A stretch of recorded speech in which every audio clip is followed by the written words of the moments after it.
Okay, so let's do some competitive analysis on the space. I asked Gemini what adult nutrition apps are there out there, and got some pretty good answers here. Main ones that came up were Chronometer, MacroFactor, Noom, Plan Eat AI, and MyFitnessPal. There's a few others in between, but I think these are after reading this, the most representative. Um, Chronometer does 80 micronutrients, right? It's the gold standard for accuracy. MacroFactor adjusts targets based on body weight, so you have to put your body weight in, and then it tells you a little bit more about what you need, or I guess it tells you more about what you need nutritionally, and then probably specific foods that you need to do it based on your body weight. Maybe it asks a few other things. We'll find out more. Noom is psychology focused. So what this is geared towards people who they want to do better, and they need help to make better decisions. So this says best for people who struggle with the why behind their eating.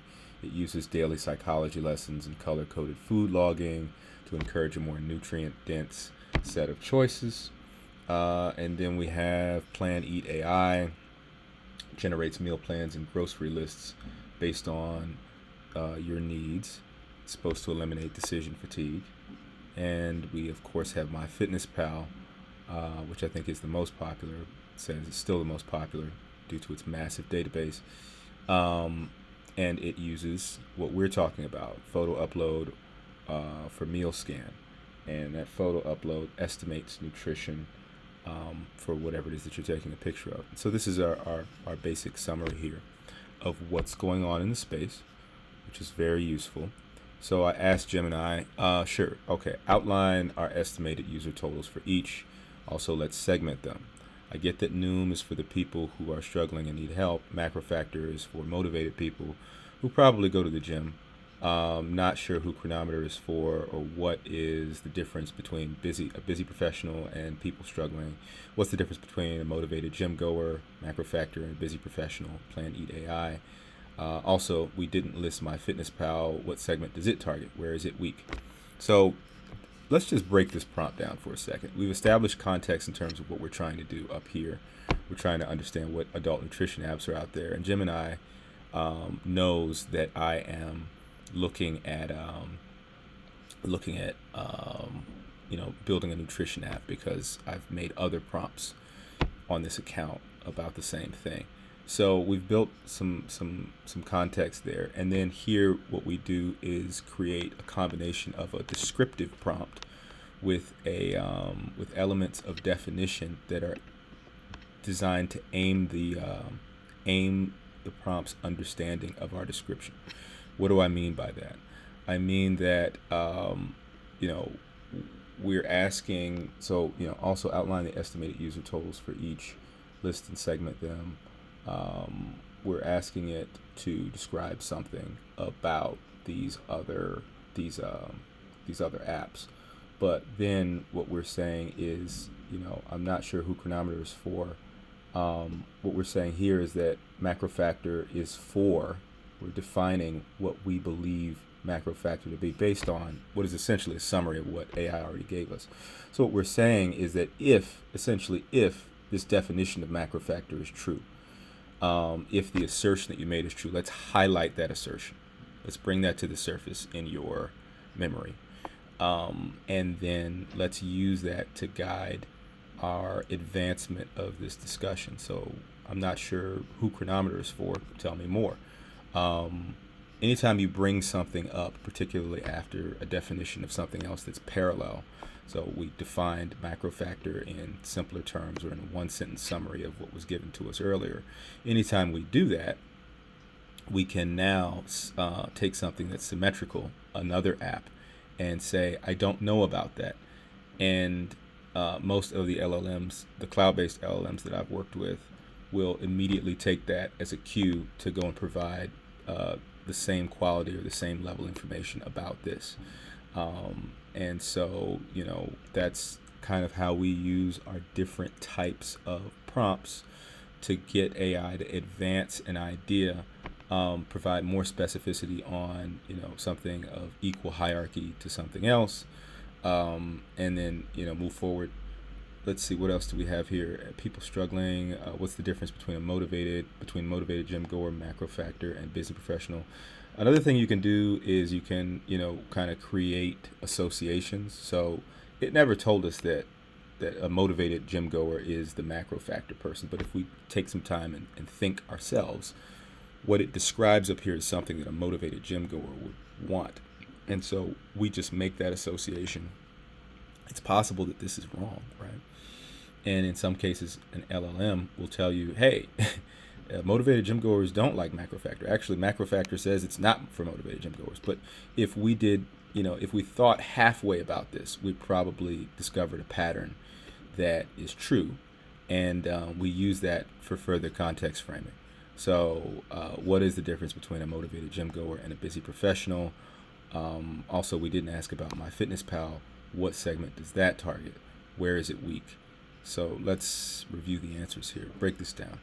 I've segmented these apps for their personality and specific type of person they serve. I've got MyFitnessPal, which has 220 million active users estimated. The generalist. Okay, so this is kind of for everybody, right? Noom, the struggling beginner. That's what we picked up on, right? It's psychology based. Why am I eating this? Why am I eating that? It probably needs some help. Macro factor, the goal-oriented gym person. That was also our assessment, so Jim and I did not tell us we were wrong, so it looks like we weren't too far off. Estimated users 5 to 10 million. Noom has 50 million, right? That's a big market, people who are struggling with weight and health. Chronometer, the health optimizer, right? 8 to 12 million, still a healthy amount of people. And then Plan Eat AI is still 3 to 5 million. So we're playing in a space where we have some pretty healthy user percentages or user totals, right? That's phenomenal.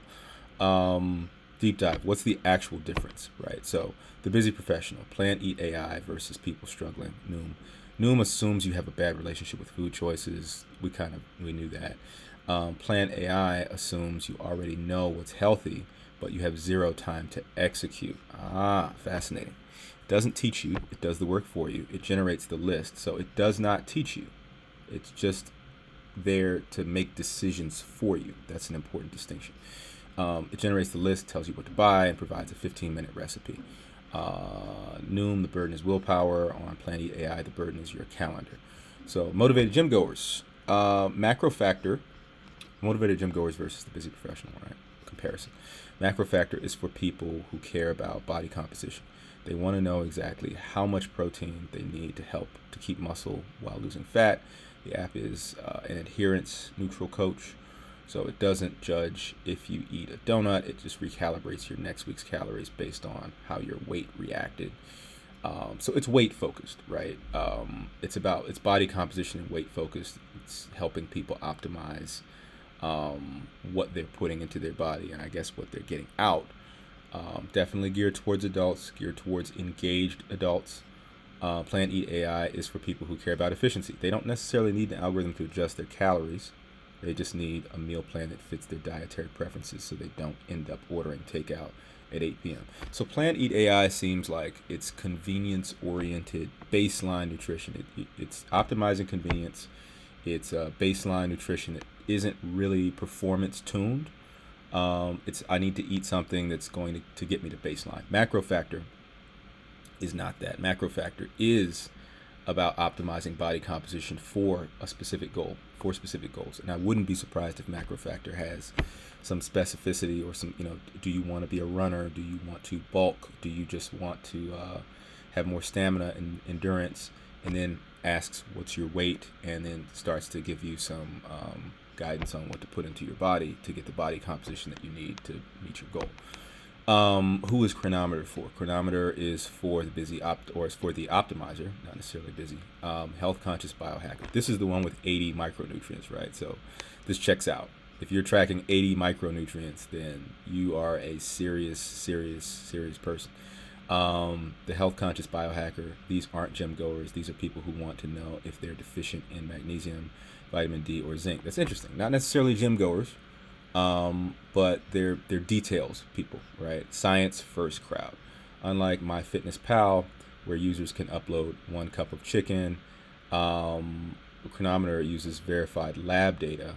If you're a vegan, an endurance athlete, or managing a condition like diabetes, Chronometer is the only one with the data integrity you can trust. Interesting. Okay, so yeah, the elephant in the room, MyFitnessPal. So if you eat a specific brand of protein bar from a gas station in rural Ohio, MyFitnessPal is the only app that will have it. It also has the best integration with almost every wearable Apple, Garmin, or a Fitbit. Where is it weak? Because we asked that specifically. Data blow. Because it's crowdsourced, the data is often dirty or incorrect. Interesting. The ad squeeze. In 2026, users often complain that the free version is full of ads and paywalls, like the barcode scanner. It feels clunky compared to the streamlined experience of MacroFactor and Chronometer.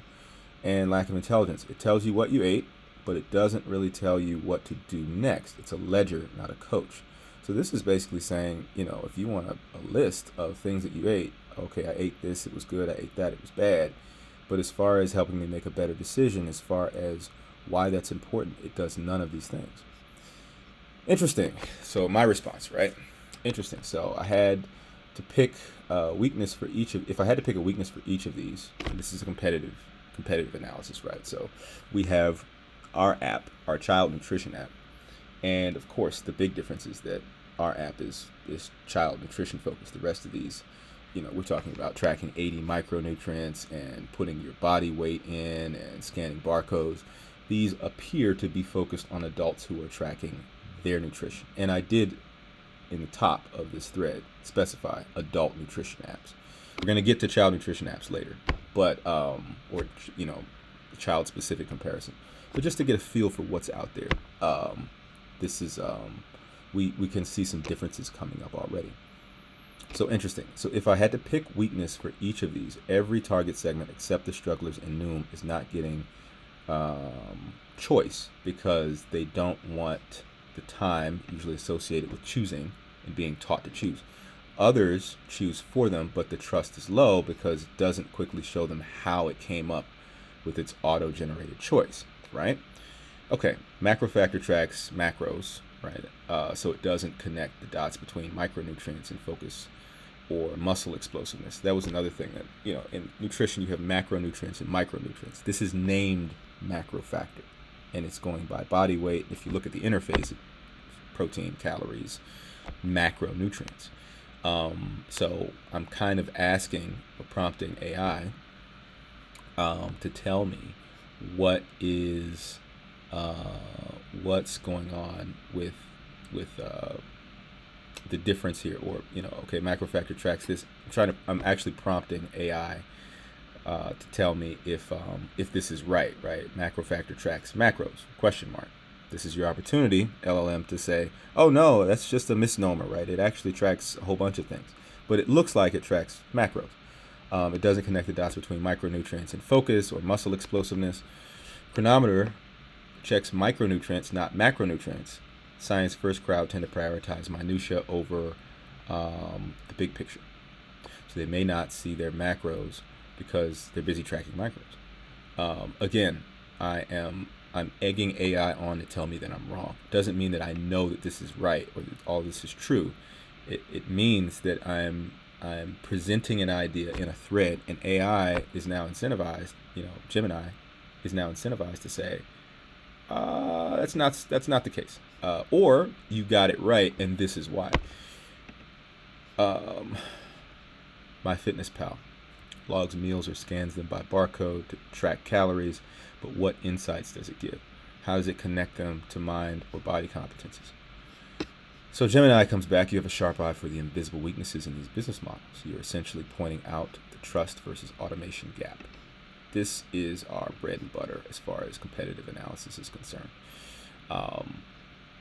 Automation is something that's being prioritized for convenience seekers. Trust is something that's being prioritized for people who really want answers because they're on a personal journey.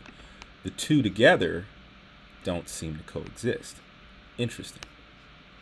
2026, The nutrition app market has settled into specialized silos. Here's the breakdown.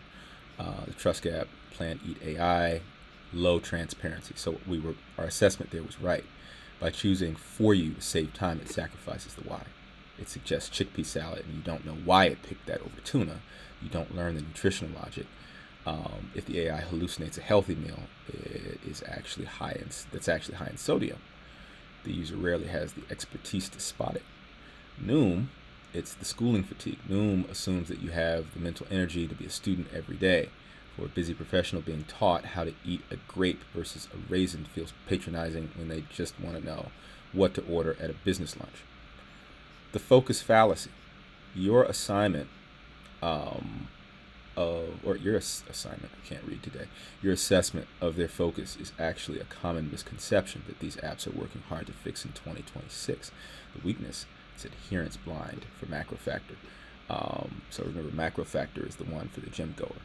It's adherence blind. It focuses so heavily on the math of weight change that it doesn't care if your 2,500 calories came from organic beef or processed protein bars. That is big, right? Weight is, and this is kind of the bridge. This is where people's perception is shaping these apps. People have a limited perception on health. They assume that weight is the big thing. And so the app is designed to address weight, right?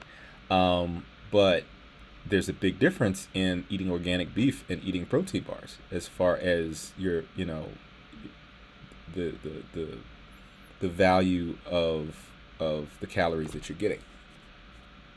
So correction, it does track micronutrients. So remember, I described something where I defined what I thought MacroFactor was, and I like to bait AI with definitions that may be wrong so that it does exactly this. It does track micronutrients now, but it doesn't coach them. It won't tell you eat more spinach for explosiveness. It only cares if the scale moved. Okay, so it does tell you about micronutrients somehow, and of course we need to look through these apps and do a product breakdown. But it only cares if the scale moved, right? It's not coaching you on them. This is kind of in the convenience category, to a degree. In the automation category to a degree. It's not necessarily telling you need more of this micronutrient or you need more of this thing that you recognize, which is the food, which has these micronutrients in it. It doesn't tell you that. Chronometer, the scientist, because it tracks 84 plus nutrients. I thought it was 84 plus. Wow. Micros and macros. So both of these do micros and macros, but this one is, highly detailed, right? It actually has some of the best macro tracking in the game, but users get lost in the weeds. That's what we thought was going to happen, right? Lost in the weeds of their zinc and B12 levels and forget the big picture of just eating enough protein. It's for people who enjoy the minutia, but that minutia can lead to analysis paralysis. The insights void, MyFitnessPal, is the digital junk drawer of nutrition. That's incredible. 200 million users, and it's the digital junk drawer of nutrition. Target segment, the legacy user who has 10 years of data there and is afraid to leave. This is probably one of the first apps in the game that did nutrition tracking, and just the idea of tracking your food intake was probably really exciting to people. 2000, maybe 2009, 2011.